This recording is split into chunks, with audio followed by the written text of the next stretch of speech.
Doctor പറഞ്ഞു നിർത്തിയതും ലച്ചുവും ദേവിയമ്മയും ഞെട്ടി നിന്നു. ഡോക്ടർ എന്തൊക്കെയാ പറയുന്നത്? എൻ്റെ മോൻ, എൻ്റെ ഈശ്വര. കാൽ മുറിച്ചു മാറ്റുക എന്നല്ലാതെ വേറൊരു ഓപ്ഷനും ഉണ്ടായിരുന്നില്ല ഞങ്ങൾക്ക്. പിന്നെ ആളറിഞ്ഞിട്ടില്ല കാല് മുറിച്ചു മാറ്റിയത്. ഇപ്പം മയക്കത്തിലാണ്. മയക്കമുണർന്നാൽ നിങ്ങൾ അവിടെ ഉണ്ടാവണം. ഡോക്ടർ അത് പറഞ്ഞു പോയതും അവർ ലച്ചുവിനെ നോക്കി. ലച്ചു, എൻ്റെ മോൻ, ആൻറ്റിക്കറിയാതെ ഇവിടെ വന്നിരിക്ക്. അവനിതറിയുമ്പോൾ സഹിക്കുമോ എൻ്റെ കുട്ടി? അവർ ഓരോന്ന് പറഞ്ഞ് പദം പറഞ്ഞിരുന്ന് കരയുന്നത് കണ്ടതും ലച്ചു അവിടെ നിന്ന് എഴുന്നേറ്റ് മാറി. ഇനി ഇവർക്കൊപ്പം നിന്നാൽ ശരിയാവില്ല. ഒരു കാലില്ലാത്ത ദേവിനെ എനിക്കെന്തിനാ? വേഗം ഇവരുടെ അടുത്ത് നിന്ന് മുങ്ങാൻ നോക്കണം. അതുപോലെ വേറൊരാളെ കണ്ടുപിടിക്കാനും ജീവിക്കാനും. പക്ഷേ പെട്ടെന്ന് പോവാനും പറ്റില്ല. ക്യാഷിന് എന്ത് ചെയ്യും? ഇനി ആൻറ്റി പണം തരില്ല. എന്നെ ഇറക്കാൻ ലക്ഷങ്ങൾ എറിഞ്ഞിട്ടുണ്ട്. അതുകൊണ്ട് എന്നോടാവും ഇനി പണം ചോദിക്കുക. എന്ത് ചെയ്യും ഞാൻ? ആദ്യം വീട്ടിലേക്ക് പോവാം. അവിടെ അമ്മയുണ്ടാകും. കുറച്ച് ഓർണമെൻറ്റ്സ് അടിച്ചു മാറ്റാം. അമ്മ സൂക്ഷിച്ചു വെച്ചിരിക്കുന്നത്. ലച്ചു ഓരോന്ന് ആലോചിച്ച് നിൽക്കുമ്പോഴാണ് ദേവിയമ്മ അവളെ തട്ടി വിളിച്ചത്. ലച്ചു മോളെ. എന്താ ആൻറ്റി? ദേവ് മയക്കത്തിൽ നിന്ന് ഉണർന്നിട്ടുണ്ട്. വാ. ഞാൻ വന്നാൽ ദേവേട്ടന് ഇഷ്ടമാവില്ല. അതുകൊണ്ട് ആൻറ്റി പോയി വാ. അവർ തലയാട്ടി പോകുന്നത് കണ്ടതും ലച്ചു പുച്ഛിച്ച് ചിരിച്ചു. യാദവേട്ട, കിടക്കാതെ എഴുന്നേൽക്ക്. നല്ല ക്ഷീണം ഉണ്ടാവും. പക്ഷേ ഉറങ്ങരുതെന്ന സ്വാമി പറഞ്ഞിരിക്കുന്നത്. കാത്തു എവിടെയാ? തത്തയ്ക്കൊപ്പം കുറച്ചു നേരം നടക്കാൻ പോയി. ഇപ്പം റൂമിൽ വന്ന് കിടക്കുന്നുണ്ട്. അവൾക്ക് കുഴപ്പമൊന്നും ഇല്ലല്ലോ? കാത്തുവിനൊരു കുഴപ്പമില്ല. ചേട്ടായി വാ തത്തേ. ദാ കഞ്ഞി. എനിക്കില്ലേ? ഇത് ഔഷധക്കഞ്ഞിയാ. കുറച്ച് കയ്പായിരിക്കും. അത് തനിക്കും വേണോ? ഏയ്, എനിക്കത് വേണ്ട. അപ്പോൾ മിണ്ടാതിരിക്ക്. പിന്നെ കാത്തു ചേച്ചി ഇയാളോട് അങ്ങോട്ട് വരാൻ പറഞ്ഞിരുന്നു. എന്നാൽ ഞാൻ അങ്ങോട്ട് പോവാ യാദവേട്ട. പോയി വാ. ചേട്ടായി കഞ്ഞി കുടിക്ക്. കയ്പ് നന്നായി ഉണ്ടോ മോളെ? കഞ്ഞിക്ക് കയ്പൊന്നുമില്ല. ഞാൻ വെറുതെ പറഞ്ഞതാ ആ പോലീസുകാരനോട്. നിന്നെ കാണുമ്പേ എനിക്ക് നന്ദൂട്ടിയെ ഓർമ്മ വരിക. കാത്തു ചേച്ചി പറഞ്ഞു നന്ദുവിനെ പറ്റി. എനിക്കും കാണാൻ ആഗ്രഹമുണ്ട് അവളെ. ഏട്ടൻ കഞ്ഞി കുടിക്ക്. ഞാനിവിടെ ഉള്ളവർക്കെല്ലാം ഭക്ഷണം എടുത്തു കൊടുക്കട്ടെ. മോളിവിടെ എങ്ങനെ വന്നു? അമ്മ എനിക്ക് 2 വയസ്സുള്ളപ്പോൾ പോയി. പിന്നെ അച്ഛനായിരുന്നു എല്ലാം. പക്ഷേ ഒരു ആക്സിഡൻറ്റിൽ അരയ്ക്ക് താഴേക്ക് തളർന്ന് ഇവിടെയായിരുന്നു ചികിത്സ. പിന്നെ വൈകാതെ അച്ഛനും പോയി. ആരോരുമില്ലാത്ത എന്നെ ഇവിടുത്തെ സ്വാമി ഇവിടെ നിർത്തി. തത്തേ, ദാ വരുന്നു. ചേട്ടായി പിന്നെ വരാം, വിളിക്കുന്നു. ശരി മോളെ. അവൾ പോയോ? പോയി. പാവം കുട്ടി. അപ്പോൾ എല്ലാം നീ ഒളിഞ്ഞു നിന്ന് കേട്ടു എന്ന് സാരം. എന്താടാ നിന്റെ നോട്ടം ശരിയല്ലല്ലോ ആ കുട്ടിയോട്? ചെറിയ സ്പാർക്ക് അടിച്ചു ഏട്ടാ. നല്ല കുട്ടിയാ. നമുക്ക് സ്വാമിജിയോട് സംസാരിക്കാം. ആദ്യം യാദവേട്ടൻ്റെ അസുഖം മാറട്ടെ, എന്നിട്ട് ബാക്കി നോക്കാം. കാത്തു കിടന്നു. ഇപ്പോൾ അല്ല. യാദവേട്ടൻ മരുന്ന് കുടിച്ചു? ഇല്ല. ദാ കുടിക്ക്. ശിവ വിളിച്ചു അനിച്ചു. ദേവിൻ്റെ കാലൊരെണ്ണം മുറിച്ചു. പിന്നെ എൻ്റെ പെങ്ങളിൽ ലച്ചു ജയിലിൽ നിന്നിറങ്ങി. അവളെ ആരാ ഇറക്കിയത്? ദേവിൻ്റെ അമ്മ. കാത്തുവിൻ്റെ കണ്ണീരിൻ്റെ ശിക്ഷയെ അവന് കിട്ടിയത്. ഇനി എൻ്റെ പെണ്ണിനെ തൊടാൻ അവൻ വരില്ല. മരിക്കുമ്പോഴും സമാധാനത്തിൽ പോവാം. യാദവേട്ട, വേണ്ടാത്തത് പറയണ്ടാട്ടോ. വയ്യട, തലയൊക്കെ വെട്ടിപ്പൊളിയുന്ന വേദനയാ. വേദന സഹിക്കിച്ച് ഇങ്ങനെ നിങ്ങളെ ബുദ്ധിമുട്ടി കിടക്കുന്നതിനേക്കാൾ ഭേദം പോകുന്നത് അങ്ങോട്ട്. യാദവേട്ട, നീ ഒന്ന് ശിവയെ വിളിക്ക്. സംസാരിക്കാൻ തോന്നുക. നിച്ചു ശിവയെ വിളിച്ചു കൊടുത്തതും കുറച്ചു നേരം സംസാരിച്ചു വെച്ചു. നിച്ചു, നീ ഇവിടെ ഇരിക്ക്. ഞാൻ കാത്തുവിനെ കൂടെ കണ്ടിട്ട് വരാം. യാദവേട്ട, ഇപ്പം തീരെ വയ്യല്ലോ. അതുകൊണ്ട് അങ്ങോട്ട് പോവാൻ നിൽക്കണ്ട. വന്ന് കിടക്ക്. അവളിപ്പോൾ ഉറങ്ങിയിട്ടുണ്ടാവും. അതുകൊണ്ട് കണ്ടിട്ടിപ്പോൾ വരാം. യാദവ് കുറച്ച് ഫയൽസ് എടുത്ത് കാത്തുവിൻ്റെ അടുത്തേക്ക് നടന്നു. നിച്ചു സ്വാമിയുടെ അടുത്തേക്ക് ഓടി. യാദവ് കാത്തുവിൻ്റെ അടുത്ത് എത്തിയതും അവളുടെ അടുത്തിരുന്ന് ഉറങ്ങിക്കിടക്കുന്ന കാത്തുവിൻ്റെ തലയിൽ തലോടി. അവളുടെ വയറിൽ ചുണ്ട് ചേർത്തു. പിന്നെ തലവെട്ടി പൊളിയുന്ന പോലെ തോന്നിയതും കയ്യിലുണ്ടായിരുന്ന ഫയൽസ് അവളുടെ ബാഗിൽ വെച്ച് അവളെ ഒന്നുകൂടെ നെറ്റിമുട്ടിച്ച് ചുംബിച്ച് റൂമിലേക്ക് നടന്നു. യാദവ്, എന്തു പറ്റി? തലവേദനയുണ്ടോ? തല വെട്ടിപ്പൊളിയുന്നത് പോലെ സ്വാമി. ദാ ഈ കഷായം കുടിച്ച് കിടന്നു. സ്വാമി അവനെ കഷായം കുടിപ്പിച്ചു പോയതും നിച്ചു യാദവിൻ്റെ അടുത്തിരുന്നു. നിച്ചു, നീ കാത്തുവിൻ്റെ ഒപ്പം വേണം. ഞാനില്ലെങ്കിൽ കൂടെ. അവളൊരു പൊട്ടിപ്പെണ്ണ. ഏട്ടനും ഉണ്ടാവും ഞങ്ങൾക്കൊപ്പം. വെറുതെ ഓരോന്ന് പറഞ്ഞിരിക്കാതെ കിടക്ക്. എന്താണെന്നറിയില്ല. എനിക്ക് പോവാൻ സമയമായെന്നോ ആരോ ഉള്ളിൽ വന്ന് പറയുന്നത് പോലെ. ഞാൻ കിടക്കട്ടെ. കണ്ണടഞ്ഞു പോകുന്നു. നിച്ചുവിൻ്റെ കണ്ണ് നിറഞ്ഞു വന്നതും യാദവ് അവനെ ചേർത്ത് പിടിച്ചു കിടന്നു. നിച്ചു ആ രാത്രി ഉറങ്ങാതെ അവനെ തന്നെ നോക്കിക്കിടന്നു. പക്ഷേ പുലർച്ചെ എപ്പോഴും അവൻ നിദ്രയിലേക്ക് വീണു. രാവിലെ നിച്ചു കണ്ണു തുറന്നതും യാദവിനെ നോക്കി. മൂക്കിൽ നിന്നും വായിൽ നിന്നും ചോര വന്ന് കിടക്കുന്ന യാദവിനെ കണ്ട് അവൻ്റെ നിറഞ്ഞ കണ്ണാൽ തട്ടി വിളിച്ചു. അവൻ്റെ ഭാഗത്തുനിന്ന് പ്രതികരണമില്ലാതെ വന്നതും നിച്ചു സ്വാമിയുടെ അടുത്തേക്ക് ഓടി. നിച്ചുവേട്ട, എന്താ പറ്റിയത്? എന്തിനാ കരയുന്നത്? യാദവേട്ടൻ കണ്ണു തുറക്കുന്നില്ല. മൂക്കിൽ നിന്നും വായിൽ നിന്നും ബ്ലഡ് വരുന്നുണ്ട്. ഒന്ന് സ്വാമിയെ വിളിക്ക് വേഗം. എന്താ ഇവിടെ? എന്താ? സ്വാമി വേഗം, യാദവ്. എല്ലാവരും അങ്ങോട്ട് നടന്നതും നിച്ചു തത്തയുടെ കൈ പിടിച്ചു. കാത്തു റൂമിൽ നിന്ന് ഇറങ്ങരുത്. നീ അവൾക്ക് കൂടെ ഉണ്ടാവണം, മനസ്സിലായോ? നിച്ചു കയറുന്നതിന് മുൻപ് സ്വാമി വാതിലടച്ചതും എല്ലാവരും പുറത്ത് കാത്തു നിന്നു. ഈ സമയം ശിവയുടെ കോൾ നിച്ചുവിന് വന്നുകൊണ്ടിരുന്നു. തത്തേ, എന്താ മോളെ മുഖം വല്ലാതിരിക്കുന്നത്? ഒന്നുമില്ല ചേച്ചി, ഇന്നലത്തെ ഉറക്കം ശരിയായില്ല, അതുകൊണ്ടാവും. ഞാൻ യാദവേട്ടനടുത്തേക്ക് പോവാ. മോള് വരുന്നുണ്ടോ? ചേച്ചി ഇപ്പോൾ അങ്ങോട്ട് പോവണ്ട. അതെന്താ തത്തേ? അത് യാദവേട്ടൻ റൂമിലില്ല ചേച്ചി. ഉള്ളിലെ അകത്തളത്തിലാണ് ഇന്ന് മുഴുവൻ. അവിടെയാവും ചികിത്സയുടെ ഭാഗമായി അവിടേക്ക് ആക്കിയതാ. അതുകൊണ്ട് ചേച്ചി കുറച്ചു നേരം കൂടെ കിടന്നു. അപ്പം രാത്രി കുറച്ചു നേരം യാദവേട്ടൻ്റെ ഒപ്പം നിൽക്കാലോ. അല്ലെങ്കിൽ ചേച്ചിയെ ഓടിപ്പിക്കും രാത്രി. അത് വേണോ? ഒന്ന് കണ്ടാൽ മതി മോളെ. എന്തോ മനസ്സിന് സുഖം തോന്നുന്നില്ല. ഞാനിപ്പോൾ യാദവേട്ടനെ കണ്ടിട്ട് വരുന്നുള്ളൂ. അപ്പം എന്നെയും കൂടി കാണിക്കൂ. ഞാൻ സ്വാമിക്കൊപ്പം മരുന്നെടുത്ത് കൊടുക്കാൻ നിന്നപ്പോഴാണ് എൻ്റെ ഏട്ടനെ കണ്ടത്. ചേച്ചി നോക്കാൻ പുറത്തേക്ക് ഇറങ്ങണ്ട എന്ന് പറഞ്ഞ് അത് ഞാൻ അനുസരിച്ചു. ഇനി ചേച്ചിക്ക് പുറത്തിറങ്ങണമെങ്കിൽ ആയിക്കോ. പക്ഷെ ഞാൻ ഏട്ടനോട് പറഞ്ഞു കൊടുക്കും. ഞാൻ ഇറങ്ങുന്നില്ല, രാത്രി കാണാലോ. അപ്പം ഞാൻ കുറേ നേരം ഇരിക്കും. യാദവേട്ടന് കുഴപ്പമൊന്നുമില്ലല്ലോ? ഇല്ല ചേച്ചി. കാത്തു പിന്നെ ഒന്നും പറയാതെ കിടന്നത് തത്തയുടെ കണ്ണുകൾ ജനലിൽ കൂടെ പുറത്തേക്ക് പൊക്കോണ്ടിരുന്നു. മോനെ ദേവ്, സഹതാപം വേണ്ട ആരുടെയും. ആ നശിച്ചവൾ കാരണമാ നിനക്ക് ഇങ്ങനെയൊക്കെ വന്നത്. അവളെ കാണാൻ കാറെടുത്ത് പാഞ്ഞു പോയതല്ലേ, അനുഭവിച്ചോ? അമ്മ അവളെ കുറ്റം പറഞ്ഞിരിക്കാതെ പോവാൻ നോക്ക്. മോനെ, ലച്ചു വന്നിട്ടുണ്ട്. ഇനി അവളുണ്ടാവും നിന്റെ കൂടെ തുണയായി. അവളെ അമ്മയ്ക്കറിയില്ല. കുടിച്ച വെള്ളത്തിൽ അവളെ വിശ്വസിക്കാൻ കൊള്ളില്ല. ഇപ്പം തന്നെ പ്ലാൻ ചെയ്ത് തുടങ്ങിയിട്ടുണ്ടാവും എങ്ങനെ എന്നിൽ നിന്ന് രക്ഷപ്പെട്ട് ഒരാളെ കണ്ടുപിടിക്കണമെന്ന്. നീ വിചാരിക്കുന്നത് പോലെയല്ല, പാവാണവൾ. കണ്ടറിയാം. മോനെ, നിനക്ക് വിഷമൊന്നുമില്ല ഈ ഒരവസ്ഥയിലായിട്ടും? വിഷമിച്ചിട്ട് എന്ത് കിട്ടാനാ? ഇനി എൻ്റെ ജീവിതം കിടക്കയിൽ തന്നെയാവും. എല്ലാം കാത്തുവിനോട് ചെയ്തതിനുള്ള ശിക്ഷയാ, അനുഭവിച്ചേ മതിയാകൂ. അവളുടെ പേരെനിക്ക് കേൾക്കണ്ട. എൻ്റെ മോൻ്റെ ജീവിതത്തിലേക്ക് കടന്നു വന്ന അന്ന് കണ്ടകശനിയാ. അവളൊരു കാലത്തും ഗുണം പിടിക്കില്ല. ഒന്നിറങ്ങി പോകുന്നുണ്ടോ? ദേവിൻ്റെ മുഖത്തെ ദേഷ്യം കണ്ടതും അവരൊന്നും പറയാതെ ഇറങ്ങിപ്പോയി. നിച്ചു, എന്താടാ അവന് പറ്റിയത്? രാവിലെ എഴുന്നേറ്റപ്പോഴാ യാദവേട്ടനെ ഈ അവസ്ഥയിൽ കണ്ടത്. സ്വാമി എന്തെങ്കിലും പറഞ്ഞോ? ഇല്ല. പെട്ടെന്ന് പുറത്തേക്ക് ഇറങ്ങി വരുന്ന സ്വാമിയെ കണ്ടതും നിച്ചുവും ശിവയും അയാളുടെ അടുത്തേക്ക് നടന്നു. സ്വാമി, പേടിക്കാനില്ല. ഇന്നലെ ആളുടെ മനസ്സ് കൈവിട്ട് പോയിട്ടുണ്ട്. ഓരോന്ന് ആലോചിച്ച് കിടന്ന ഈ ഒരവസ്ഥയിലേക്ക് എത്തിയത് ഈശ്വരൻ നിങ്ങൾക്ക് കൂടെയുണ്ട്. അല്ലെങ്കിൽ ഇന്നാൾ ജീവനോടെ ഉണ്ടാവുമായിരുന്നില്ല. അതുകൊണ്ട് ഇനിയും ഇങ്ങനെ സംഭവിക്കാതിരിക്കാൻ ശ്രമിക്കുക. ഞാൻ പറഞ്ഞത് മനസ്സിലായോ? പിന്നെ ഇപ്പോൾ എഴുന്നേൽപ്പിക്കാൻ നോക്കണ്ട. മരുന്ന് കൊടുത്ത് കിടത്തിയിരിക്കുക. സ്വാമി അവന് ഞങ്ങൾക്ക് തിരിച്ചു കിട്ടില്ലേ? നാളെ മുതൽ അതിനു വേണ്ടിയുള്ള ചികിത്സ ആരംഭിക്കും. അതിന് കഠിനമായിരിക്കും. വേദന നന്നായി സഹിക്കണം. ഒരാൾ കൂടെ ഉണ്ടാവണം. ഞാനുണ്ടാവും. പിന്നെ കാത്തുമോളെ എല്ലാം പറഞ്ഞ് മനസ്സിലാക്കണം. ഇനി അങ്ങോട്ടുള്ള 6 മാസം അവൾക്ക് അവനെയോ കാണാൻ സാധിക്കില്ല. ഞങ്ങൾ അവളോട് പറഞ്ഞുകൊണ്ട്. ശരി. കാത്തു, ശിവേട്ടപ്പിട വന്നത്? കുറച്ചു നേരമായി. യാദവേട്ടനെ കണ്ടോ? ഞാൻ കണ്ടില്ല. ചികിത്സയുടെ ഭാഗമായി ഇനി മുതൽ മോൾക്ക് അവനെ കാണാൻ കഴിയില്ല. ഇന്ന് രാത്രി അവൻ്റെ കൂടെ നിൽക്കാം. പക്ഷെ പിന്നെ അങ്ങോട്ട് ഒരു ചുവരിനപ്പുറത്തുണ്ടാകുമല്ലോ. അത് മതി എനിക്ക്. ഞാൻ കിടക്കട്ടെ. നല്ല ക്ഷീണം. കാത്തുവിനെ നോക്കി തത്തയും നിച്ചുവും ശിവയും ഇറങ്ങിയതും കാത്തു കണ്ണടച്ച് കിടന്നു.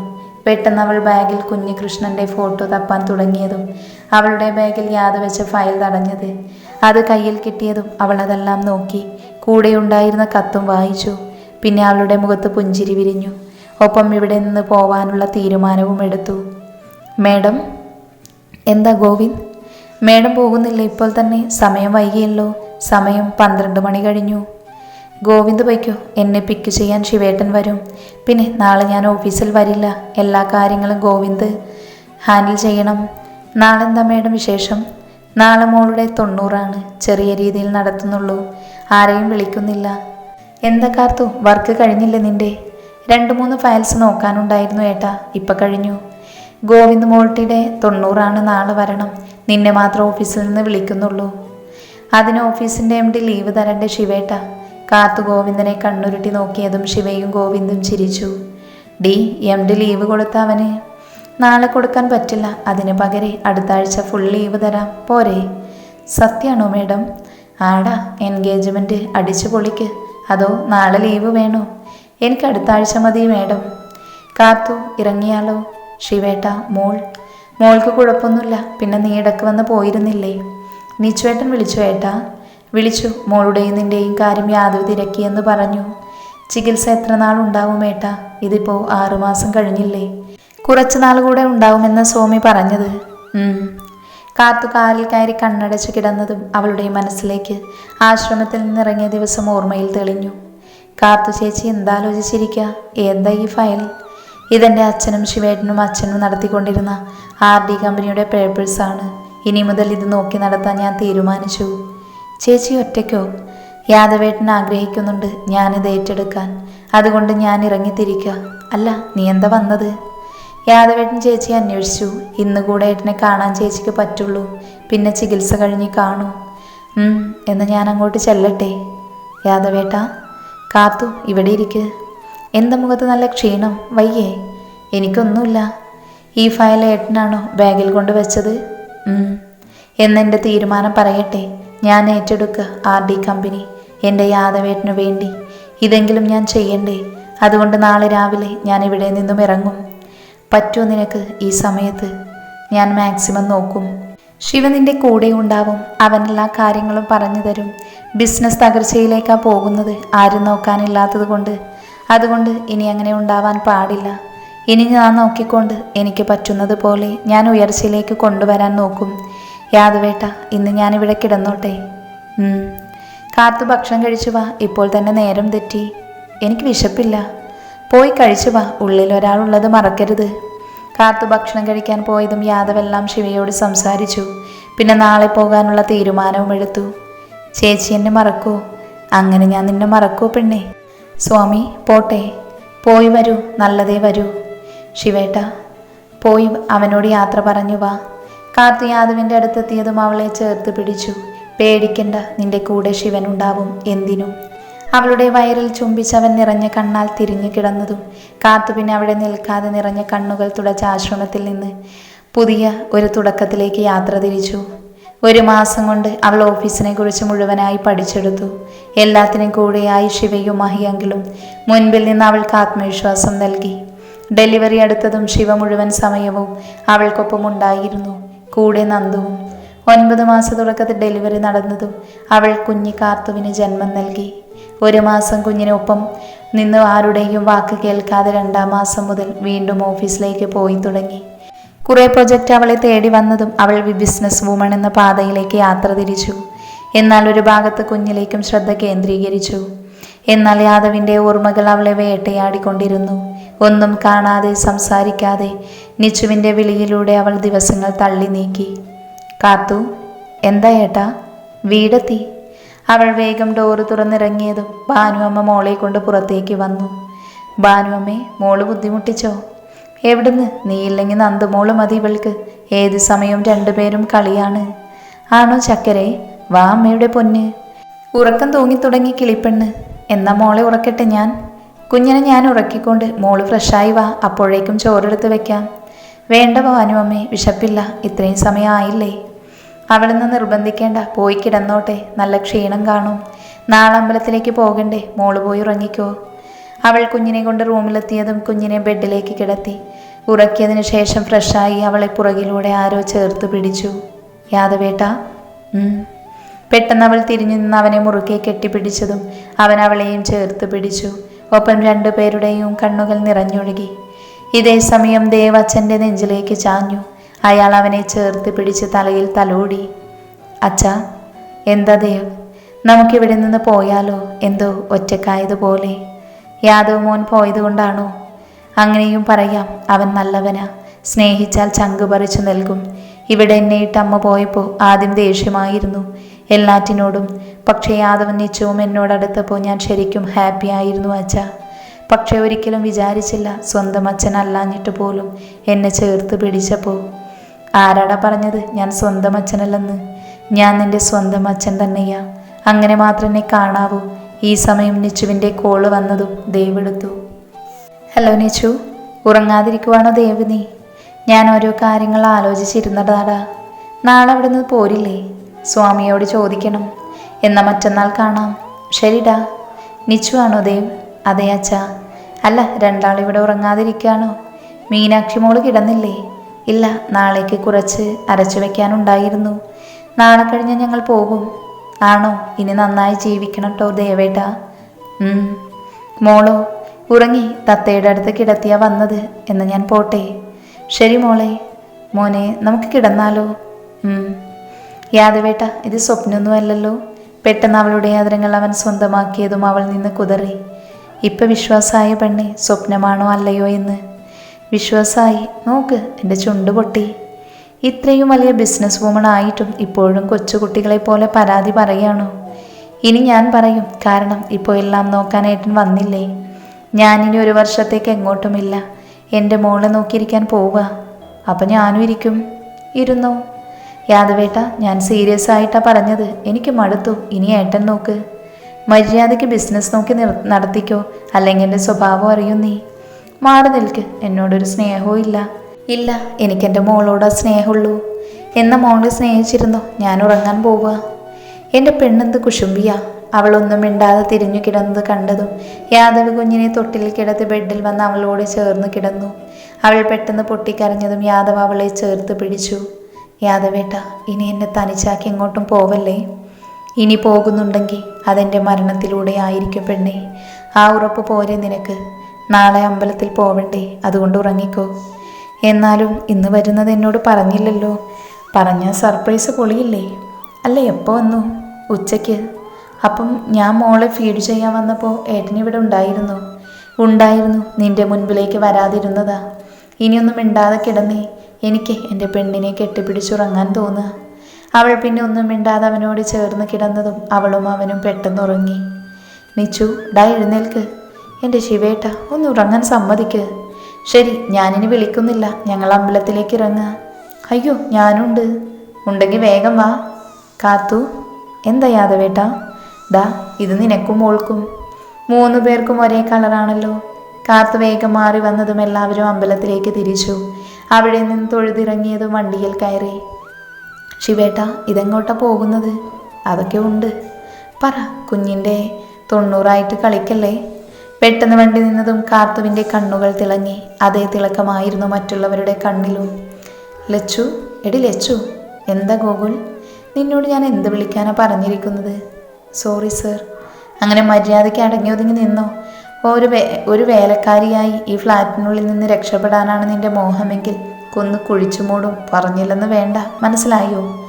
അവളെ നോക്കി ഗൂഗിൾ പോയതും ലച്ചു തന്നെ തുറിച്ചു നോക്കി നിൽക്കുന്ന പെണ്ണിനെ നോക്കി. ചായ കൊണ്ടുവാ. ലച്ചു വേഗം ചായ കൊണ്ടുവന്നതും ആ പെണ്ണത് വാങ്ങി അവരുടെ മുഖത്തേക്ക് ഒഴിച്ചു. മുഖം പൊള്ളി അവൾ ലച്ചു അലറിക്കരഞ്ഞതും അവളും ഫ്രണ്ട്സും ചിരിച്ചു. താൻ ചെയ്തു കൂട്ടിയ പാപങ്ങൾ ഓർത്ത് ലച്ചുവിൻ്റെ മനസ്സ് കലങ്ങി. മനസ്സിൽ യാദവിനോടും കാത്തുവിനോടും അവൾ ക്ഷമ പറഞ്ഞ് അവിടെ നിന്ന് നടന്നു. യാദവേട്ട, ഈ വീട്? ഇനി നമ്മൾ ഇവിടെയാ. ഇവിടെ നിന്ന് തുടങ്ങണം നമ്മുടെ ജീവിതം. മോളുടെ 90 ഇവിടെ ആഘോഷിച്ചു തുടങ്ങാം. അതുപോലെ ചെറിയ രീതിയിൽ പാല് കാച്ചലും. ഇഷ്ടപ്പെട്ടു എൻ്റെ പെണ്ണിന്? ഡാളിയ, ഇങ്ങോട്ടിറങ്ങ്. നിങ്ങൾ തന്നെ വലതുകാല് വെച്ച് ഐശ്വര്യമായി കയറ്. യാദവിറങ്ങി കാർത്തുവിൻ്റെ കയ്യിൽ നിന്ന് കുഞ്ഞിനെ വാങ്ങി അവളെ കൂടെ ഇറക്കിയതും കൈകോർത്ത് പിടിച്ച് ഉള്ളിലേക്ക് നടന്നു. യാദവ്, എന്താടാ ശിവ? നിച്ചു എവിടെ? അമ്പലത്തിൽ നിന്ന് ഇറങ്ങിയത് മുതൽ കൂടെയില്ലല്ലോ. അവനൊരു സ്ഥലം വരെ പോയിരിക്കുക. വരുമിപ്പോൾ. പിന്നെ വരുമ്പോൾ നിനക്കൊരു സർപ്രൈസ് കൂടെ ഉണ്ടാവും. അതെന്താ? അതൊക്കെ ഉണ്ട്. ഇപ്പം നീ ബാക്കി കാര്യം നോക്ക്. നന്ദുമോളെ, കാർത്തു എവിടെ? ചേച്ചി പൊന്നുമോള് കരഞ്ഞപ്പേ ആ റൂമിലേക്ക് പോയി. കാർത്തു, എന്താ യാദവേട്ട? മോൾ കരച്ചിൽ നിർത്തിയോ? നിർത്തി. ചെറുതായി ഉറക്കം പിടിച്ചു തുടങ്ങി. എന്നാൽ മോൾ അവിടെ കിടത്തി വാ. പാല് കാച്ചൽ ചടങ്ങ് അങ്ങോട്ട് നടത്താം. അതിനുള്ള സമയമായി. പിന്നെ അവർ പാല് കാച്ചൽ ചടങ്ങ് നടത്തി. അപ്പോഴേക്കും മോളെയും കൊണ്ട് ഭാനു അമ്മ വന്നു. മോനെ, കുഞ്ഞിനെ പിടിക്ക്. കാത്തുമോള് മോൻ്റെ അടുത്തിരിക്ക്. കള്ളിപ്പെണ്ണ് നല്ല ശരിയാണല്ലോ. ഡാ നിച്ചു, നീ വന്നോ? വേഗം അവർക്കൊപ്പം ഇരിക്ക്. മാമൻ്റെ സ്ഥാനം നിനക്കാ. നീയും ആ സ്ഥാനത്തല്ലേ. അതുകൊണ്ട് നീ ഇരുന്നാ മതി. നീ പോയിരിക്കടാ. അതെ, രണ്ടും വഴക്ക് വേണ്ട. രണ്ടും എനിക്ക് കാത്തുവിനും. അപ്പുറത്തും ഇപ്പുറത്തും ഇരിക്ക്. അതാ മോനെ നല്ലത്, ഇരിക്കങ്ങോട്ട്. പിന്നെ കുഞ്ഞിൻ്റെ കാതിൽ യാദവ് പേര് ചൊല്ലി വിളിച്ചതും എല്ലാവരുടെയും മുഖത്ത് പുഞ്ചിരി വിരിഞ്ഞു. നക്ഷത്ര യാദവ്. കാത്തു ഇഷ്ടപ്പെട്ടോ? പിന്നെ ഒരുപാട്. പിന്നെ എല്ലാവരും കുഞ്ഞിൻ്റെ കയ്യിലും കാലിലും കഴുത്തിലും സ്വർണങ്ങളിട്ട് മൂടാൻ തുടങ്ങിയതും ശിവ പുറത്തേക്ക് നടന്നു. എന്താ ശിവ, എന്തു പറ്റി? ഏയ് ഒന്നുമില്ലടാ, ചെറുതായി എൻ്റെ പെണ്ണിനെ മിസ് ചെയ്യുന്നു. അല്ല, എൻ്റെ സർപ്രൈസ് എവിടെ? എന്ത് സർപ്രൈസ്?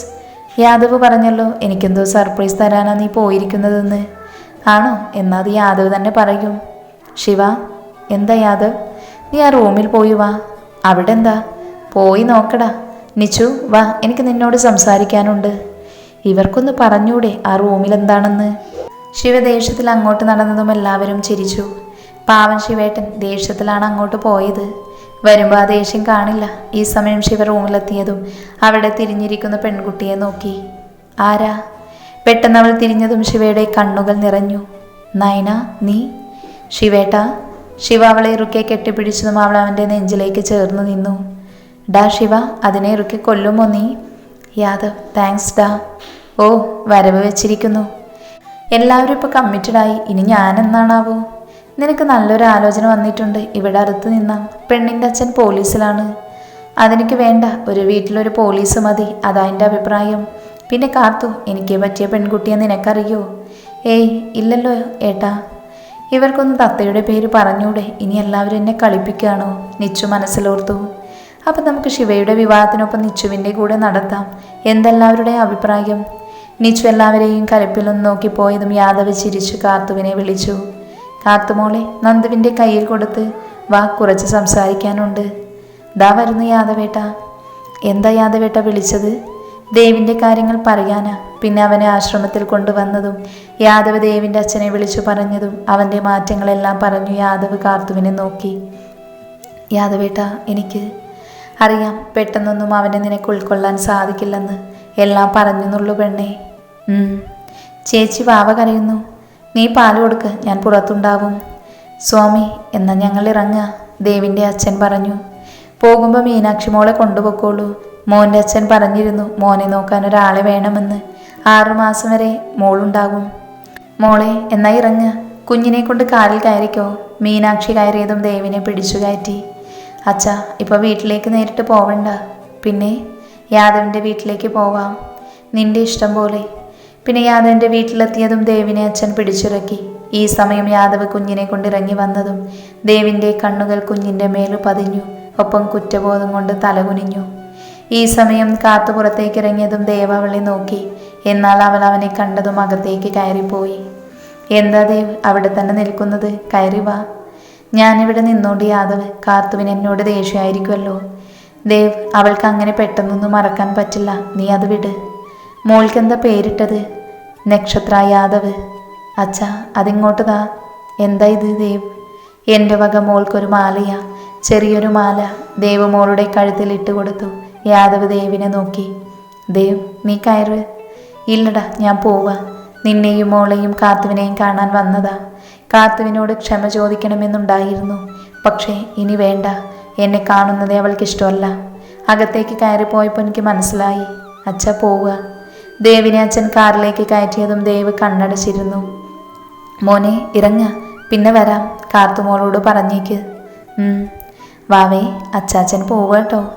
മീനാക്ഷി എന്താ നിങ്ങളുടെ കൂടെ? ദേവിന് സഹായത്തിന് വേണ്ടി നിർത്താനാ? ഏട്ടാ പോവാട്ടോ. ശരി മോളെ, എന്നാ ശരി. മോനെ വിളിക്കാം. അവരുടെ കാർ അവിടെ നിന്ന് പോയതും യാദവ് നിച്ചുവിനെ വിളിച്ചു. എന്താ യാദവേട്ടാ? മോളെ പിടിക്ക്. ഇങ്ങോട്ട് വാടി പെണ്ണേ, മാമൻ്റെ അടുത്തേക്ക്. കാത്തുപെണ്ണേ, എന്താ ദേവ് വന്നപ്പോൾ അകത്തേക്ക് പോയത്? എനിക്ക് പെട്ടെന്നൊന്നും മറക്കാൻ പറ്റില്ല ഏട്ടാ. അവർ പോയോ? അച്ഛന് വിഷമമായി കാണുമല്ലേ ഞാൻ പോന്നപ്പോൾ? അച്ഛന് മാത്രമല്ല, ദേവിന് വിഷമമായി. അതെ, ഭാര്യയും ഭർത്താവും ഇവിടെ ഇരിക്കുകയാണോ? വന്ന് ഭക്ഷണം കഴിക്കാൻ നോക്ക്, ഞങ്ങൾക്ക് വിശക്കുന്നു. അല്ല, ശിവ എവിടെ? നയനയെ ചുറ്റിപ്പറ്റി നടക്കുന്നത് കണ്ടു. ഇപ്പം എപ്പോഴും അവളുടെ കൂടെയാ. അവരുടെ കല്യാണം പെട്ടെന്ന് നടത്താൻ നോക്കണം, ഒപ്പം നിൻ്റെയും. എനിക്കിപ്പോൾ വേണ്ട. അതെന്താടാ? എനിക്ക് മനസ്സിൽ പിടിച്ച പെൺകുട്ടിയെ കണ്ടു കിട്ടിയിട്ടില്ല. ആണോ? ഞാൻ നിനക്ക് വേറൊരു കൊച്ചിനെ കൂടി കണ്ടെത്തിയിരുന്നു. എനിക്ക് വേണ്ടൊരു കൊച്ചിനെയും. അപ്പം സോമിയോട് വിളിച്ച് പറയാം. തത്തമോൾക്ക് വേറെ ആലോചന നോക്കാനല്ലേ കാത്തു? എന്താ പറഞ്ഞത്? നിനക്ക് വേണ്ടി കണ്ടുപിടിച്ചത് തത്തയെ ആയിരുന്നു. നിനക്കിപ്പോൾ താല്പര്യമില്ലല്ലോ, അതുകൊണ്ട് വിളിച്ചു പറയാൻ പോവുക. അയ്യോ ചതിക്കരുത് യാദവേട്ട, ഞാൻ തത്തയ്ക്ക് ജീവിതം കൊടുത്തോണ്ട്. വേണ്ട, നീ അങ്ങനെ ത്യാഗമൊന്നും ചെയ്യണ്ട യാദവേട്ട, എനിക്ക് തത്തയെ ഇഷ്ടമാ. എന്നിട്ട് നീ ഇതെല്ലാം നേരത്തെ പറഞ്ഞത് നിനക്കിഷ്ടമല്ല കുട്ടിയെ കണ്ടെത്തിയിട്ടില്ലെന്നല്ലേ? അത് വെറുതെ, പ്ലീസ് ചതിക്കരുത്. തത്തയെ ഞാൻ പൊന്നുപോലെ നോക്കിക്കൊണ്ട്. ഉറപ്പാണോ? ഉറപ്പ്. അപ്പം അധികം വൈകാതെ എൻ്റെയും നിച്ചുവിൻ്റെയും വിവാഹം ഫിക്സ് ചെയ്യാലോ. അതിനാരിപ്പോൾ തന്നെ വിവാഹം നടത്തുന്നു. ഒരു 2 വർഷം കഴിയട്ടെ, എന്നിട്ട് നടത്താം. യാദവേട്ടൻ എന്താ ഇപ്പം ഇങ്ങനെ പറയുന്നത്? രണ്ടാൾക്കും കുറച്ച് കുട്ടിക്കളികൾ കൂടുതലാ, അത് മാറട്ടെ, എന്നിട്ട് നോക്കാം. ഡാ യാദവ്, ഞാൻ നിന്റെ കാല് പിടിക്കാം, പെട്ടെന്ന് നടത്തി താടാ, അല്ലെങ്കിൽ ഞാൻ ഇവളെ കൊണ്ട് ഒളിച്ചോടും. അതുപോലെ ഞാൻ തത്തയെയും. എൻ്റെ യാദവേട്ട, ഇവർ പറഞ്ഞതുപോലെ ചെയ്യൂ, അതുകൊണ്ട് നടത്തി കൊടുത്തേക്ക്. എൻ്റെ ഭാര്യ പറഞ്ഞാൽ പിന്നെ അപ്പീലില്ല. എൻ്റെ നല്ല കാർത്തു. അല്ല, എന്നാ എൻ്റെ പെണ്ണ് കാണൽ? പെണ്ണ് കാണലല്ല, ആണ് കാണൽ. എന്താ? തത്തയും സ്വാമിയും കൂട്ടരിന്ന് വൈകിട്ട് നിന്നെ കാണാൻ വരുന്നുണ്ട്. അയ്യേ, അതൊന്നും വേണ്ട. എന്നാ വേണ്ട. ഞാൻ വെറുതെ പറഞ്ഞതാ, തത്ത വന്നോട്ടെ, അവളെനിക്ക് കാണാലോ. പിന്നെ എല്ലാവരും ഭക്ഷണം കഴിക്കാനിരുന്നത് ഓരോന്ന് സംസാരിച്ചിരുന്നു. ദേവേട്ട എന്താ ആലോചിച്ചിരിക്കുക? ചെയ്തു കൂട്ടിയ പാപങ്ങൾ ഓരോന്ന് മനസ്സിൽ വന്ന് കുത്തി നോവിക്കാണ്. ഇന്നെൻ്റെ കുഞ്ഞിനെ കണ്ടപ്പോൾ എനിക്ക് മറന്നു, ഇപ്പം എൻ്റെ കുഞ്ഞല്ലല്ലോ, യാദവിൻ്റെയാണ്. ശരിക്കും യാദവ് നല്ലവനാ. എൻ്റെ കുഞ്ഞവളിലുണ്ടായിട്ട് പോലും കാത്തുവിനെ ചേർത്ത് പിടിച്ചു. എന്നേക്കാൾ നല്ല അച്ഛനായിരിക്കും എൻ്റെ മോൾക്ക് യാദവ്. ദേവേട്ട, ഞാനൊരു കാര്യം ചോദിച്ചോട്ടെ? എന്താടോ? ഇനി കാത്തു ദേവേട്ടിലേക്ക് തിരിച്ചു വന്ന ദേവേട്ടൻ കാത്തുവിനെ സ്വീകരിക്കൂ? ഒരിക്കലും അവൾ എന്നിലേക്ക് തിരിച്ചു വരില്ല. യാദവിൻ്റെ പെണ്ണാണവൾ. അമ്മയുടെ മോൾക്ക് ഉറക്കം വരുന്നുണ്ടോ? ഇപ്പം അമ്മ വരാം. മാതുട്ടി വാ, ഇവിടെ കിടക്ക്. ദേവേട്ട, ബാക്കി കൂടെ കുടിക്ക്. വേണ്ട, മതി, വിശപ്പില്ല. കുറച്ചുകൂടെ മതിടോ. മാതുട്ടി വാ, ഞാനെന്നാ പോട്ടെ. ഇന്ന് കുഞ്ഞ് എൻ്റെ കൂടെ കിടത്തുവോ? അത് ദേവേട്ട, പ്ലീസ് മീനാക്ഷി. ദേവേട്ടൻ്റെ കണ്ണിൽ നിന്ന് ഒലിച്ചിറങ്ങുന്ന കണ്ണുനീർ കണ്ടതും മീനാക്ഷി കുഞ്ഞിനെ അരികത്ത് കിടത്തി അവളുടെ റൂമിലേക്ക് പോയി. പിന്നെ ദേവ കുഞ്ഞിൻ്റെ മുഖത്തേക്ക് നോക്കി ഓരോന്ന് ആലോചിച്ച് കിടന്ന് കുഞ്ഞിനെ ചേർത്ത് പിടിച്ച് ഉറക്കത്തിലേക്ക് വീണു. യാദവേട്ട, എന്താടി കാത്തുപെണ്ണേ, ഉറക്കയില്ല ഇന്നുറക്കം വരുന്നില്ല. എൻ്റെ കുഞ്ഞിനെ ചേർത്ത് പിടിച്ചിങ്ങനെ ഇരിക്കാൻ തോന്നുക. കുഞ്ഞുറങ്ങിയേട്ടാ, ഞാൻ ബെഡിൽ കിടത്താം. വേണ്ട, കുറച്ചു നേരം നെഞ്ചിൽ കിടക്കട്ടെ. അപ്പം ഞാൻ എവിടെ കിടക്കും? കുശുംബി, ഇങ്ങോട്ട് വാ. അവളെ കൂടെ ചേർത്ത് പിടിച്ചതും കാത്തു നെഞ്ചിലേക്ക് ചേർന്ന് കിടന്നു. ഈ ഹൃദയതാളം എന്നും എനിക്ക് കേൾക്കണം, എൻ്റെ മരണം വരെ. അതിന് ഞാൻ മുമ്പ് മരിച്ചാലോ? ഞാനും കൂടെ വരും. പക്ഷെ ഞാൻ ആദ്യം മരിച്ച യാദവേട്ടൻ ജീവിക്കണം മകൾക്കൊപ്പം. അതെവിടുത്തെ ന്യായം? എനിക്ക് നീയില്ലാതെ പറ്റില്ല. അതുകൊണ്ട് നീ പോയാൽ ഞാൻ പുറകെ വരും. ആ കാര്യത്തിലൊരു വ്യത്യാസവുമില്ല. അയ്യോ, മോളെ എഴുന്നേറ്റു. മഞ്ഞു പെയ്തു തുടങ്ങി അകത്തേക്ക് കിടക്കാം. പിന്നെ കുഞ്ഞിനെ നടുക്ക് കിടത്തി കുഞ്ഞിനെ ചേർത്ത് പിടിച്ച് രണ്ടുപേരും കിടന്നു. അങ്ങനെ ദിവസങ്ങൾ മറഞ്ഞുകൊണ്ടിരുന്നു. ഇതിനിടയിൽ നിച്ചുവിൻ്റെയും ശിവയുടെയും എൻഗേജ്മെൻറ്റ് ചെറിയ രീതിയിൽ നടത്തി. പിന്നെ മാസാവസാനം വിവാഹം നടത്താൻ തീരുമാനമായി. അങ്ങനെ വിവാഹ ദിവസം വന്നെത്തി. ചുവപ്പ് കാഞ്ചിപുരം സാരിയിൽ നയനയും പച്ച കാഞ്ചിപുരം സാരിയിൽ തത്തയും ഒരുങ്ങി നിന്നു, ദേവതകളെ പോലെ. റെഡിയായോ രണ്ടുപേരും? കാത്തു ചേച്ചി എന്തോ ടെൻഷൻ പോലെ. അതൊക്കെ കുറച്ച് കഴിഞ്ഞാൽ മാറും മോളെ. ചേച്ചി, മോളോ? നന്ദുവിൻ്റെ കയ്യിലുണ്ട്. രണ്ടാളും വാ, മുഹൂർത്തത്തിന് സമയമായി. കാത്തു കുറച്ച് പെൺകുട്ടികളുടെ ചേർന്ന് രണ്ടുപേരും സ്റ്റേജിൽ കൊണ്ടിരുത്തിയതും ശിവയുടെ കണ്ണുകൾ നയനയിലേക്കും നിച്ചുവിൻ്റെ കണ്ണുകൾ തത്തയിലേക്കും നീങ്ങി. നിന്നെ കാണാൻ ഇന്ന് തീരെ കൊള്ളില്ലല്ലോ. ആണോ? സഹിച്ചോ? എന്താടാ, വിവാഹ ദിവസമായിട്ട് പോലും തല്ലാണോ? കഷ്ടം. താലി ചാർത്തിക്കോളൂ. തിരുമേനി രണ്ടുപേർക്കും താലി നീട്ടിയതും ശിവ ആദ്യം നയനയുടെ കഴുത്തിലും പിന്നെ നിച്ചു തത്തയുടെ കഴുത്തിലും താലി അണിയിച്ചു. പിന്നെ ഫോട്ടോ എടുക്കലും സദ്യയും കഴിഞ്ഞതും യാദവിൻ്റെ വീട്ടിലേക്ക് യാത്ര തിരിച്ചു. കാത്തു, അവർ വീടിൻ്റെ മുൻപിലെത്തി. എല്ലാം റെഡിയായില്ലേ? എല്ലാം റെഡിയായി യാദവേട്ട. പിന്നെ നിലവിളക്കും താലവും കൊണ്ടുവന്ന് ആരതി ഒഴിഞ്ഞ് അവരെ കയറ്റി. ഏട്ടത്തി, വാവ നല്ല കരച്ചിലാണ്. ഞാൻ മുകളിലേക്ക് പോവാ, മോളിവിടെ നോക്ക്, ഞാൻ പാല് കൊടുത്ത് വരാം. ശരി ഏട്ടത്തി. കാത്തുപ്പെണ്ണേ, യാദവേട്ടൻ ഇങ്ങോട്ട് പോന്നോ? 2 ദിവസമായി നിന്നെ മര്യാദയ്ക്ക് കണ്ടിട്ട്. അതുകൊണ്ട് നീ ഇങ്ങോട്ട് വരുന്നത് കണ്ടപ്പോൾ ഞാനും കൂടെ വന്നു. അയ്യേ, നാണക്കേട്. അങ്ങോട്ട് ഇറങ്ങിപ്പോ മനുഷ്യ. അവിടെ അന്വേഷിക്കുന്നുണ്ടാവും. അവിടെ ഒന്നും അന്വേഷിക്കില്ല. യാദവ് മോനെ താഴെ വിളിക്കുന്നു. ദാ ഡോറ് തട്ടുന്നു. മഹയെങ്കിലാണ്. മോൻ പൊയ്ക്കോ. ഒന്ന് ഭാര്യയെ സ്നേഹിക്കാൻ പോലും സമ്മതിക്കില്ല. നീ ഇരുന്ന് ചിരിച്ചോ, രാത്രി കാണിച്ചു തരാൻ ഞാൻ. അപ്പോൾ ചിരി കാണണം എനിക്ക്. പോ അവിടുന്ന്. ദാ വീണ്ടും മുട്ടുന്നു. ശല്യം. യാദവ് വേഗം വന്ന് കാത്തുവിൻ്റെ നെറ്റിയിൽ അമർത്തി ചുംബിച്ച് കുഞ്ഞിനെ കവിളിൽ തൊട്ട് ദേഷ്യത്തിൽ പോയതും കാത്തു ചിരിച്ചു. അങ്ങനെ 4 വർഷം ചെറിയ മാറ്റങ്ങളിലൂടെ കടന്നുപോയി. യാദവും കാത്തുവും ബിസിനസ്സിൽ വളർന്നു. ഇതിനിടയിൽ ദേവിൻ്റെ അച്ഛനും ഭാനു അമ്മയും ലോകത്തോട് വിട പറഞ്ഞു. ഒപ്പം ദേവ് മീനാക്ഷിയെ ജീവിതത്തിലേക്ക് കൂടെ കൂട്ടി. അതോടുകൂടി കാത്തു പഴയ ദേഷ്യം മാറ്റി ദേവിനോട് സംസാരിച്ചു തുടങ്ങി. പിന്നെ കാത്തുവിൻ്റെയും യാദവിൻ്റെയും നക്ഷത്രമോളുടെയും ഇടയിലേക്ക് കുഞ്ഞിച്ചക്കൻ കടന്നു വന്നു, ധ്രുവ് യാദവ്. അതുപോലെ ശിവയ്ക്ക് 2 ആൺമക്കൾ, വിരുദ് വിശാൽ. നിച്ചുവിന് ആകാശ്, ആരവ്. 2 കുറുമ്പന്മാരാണ്. നന്ദു പിന്നെ MBBS എന്ന ലക്ഷ്യത്തിലേക്ക് നീങ്ങിക്കൊണ്ടിരിക്കുന്നു. അങ്ങനെ വർഷങ്ങൾക്ക് ശേഷം ഫ്ലാഷ് ന്യൂസ്. നക്ഷത്ര ഗ്രൂപ്പ് ഓഫ് കമ്പനിയുടെ ഓണർ കാർത്തിക യാദവ് അന്തരിച്ചു. വാർദ്ധക്യ രോഗങ്ങളെ തുടർന്ന് ചികിത്സയിൽ കഴിയുമ്പോഴായിരുന്നു അന്ത്യം. നക്ഷത്രമോളെ, ശിവച്ച, എൻ്റെ അമ്മ, വാ വീട്ടിലേക്ക് പോവാം. ധ്രുവ് ഇവിടെ നിന്നോളും. മോള് വാ. മിഥുൻ മോനെ, ധ്രുവയുടെ ഒപ്പുണ്ടാവണം. ശരി ശിവച്ച. ധ്രുവ, ബോഡി വിട്ടു തന്ന് പോകാം. വിശാൽ, അച്ഛനോ? നിച്ചുവെങ്കിൽ കൊണ്ടുപോയി. കാത്തുവിൻ്റെ ബോഡി വീട്ടിലേക്ക് കൊണ്ടുവന്നതും യാദവ് അവളുടെ അടുത്തിരുന്നു. കൂടെ അപ്പുറവും ഇപ്പുറവുമായി നക്ഷത്രയും ധ്രുവയും ഇരുന്നു. യാദവ് 2 മക്കളുടെ കൈ പിടിച്ച് കാത്തുവിൻ്റെ നെറ്റിയിൽ ചുംബിച്ചു. പിന്നെ അവിടെ നിന്ന് എഴുന്നേൽക്കാതെ വന്നതും നക്ഷത്ര അച്ഛനെ തട്ടി വിളിച്ചു. അച്ഛ, അച്ഛ എഴുന്നേൽക്ക്. പോയി മോളെ. അമ്മയുടെ അടുത്തേക്ക് അച്ഛനും കൂടെ പോയി. മരണത്തിൽ പോലും അവർ ഒന്നായി. ശിവ കരഞ്ഞോട് പറഞ്ഞതും നക്ഷത്ര അലറിക്കരഞ്ഞു. ധ്രുവ കരഞ്ഞുകൊണ്ട് ഗംഗയുടെ മേലേക്ക് ചാരി. അങ്ങകലെ മറ്റൊരു ലോകത്ത് കാത്തുവിനെ യാദവ് ചേർത്ത് പിടിച്ചു. എൻ്റെ കൂടെ പോന്നു യാദവേട്ട. അന്ന് ഞാൻ പറഞ്ഞത് ഓർമ്മയില്ലേ പെണ്ണെ? നീ ഇല്ലാതാവുന്ന നിമിഷം ഞാനും നിൻ്റെ അടുത്തേക്ക് ഓടി വരുമെന്ന്. വന്നു. മരണത്തിൽ പോലും നിന്നോട് ചേർന്ന് നിൽക്കാനാ എനിക്കിഷ്ടം. അവൻ ഒന്നുകൂടെ അവളെ ഇറുക്കെ പിടിച്ചതും കാത്തു അവനിലേക്ക് ചേർന്ന് നിന്നു.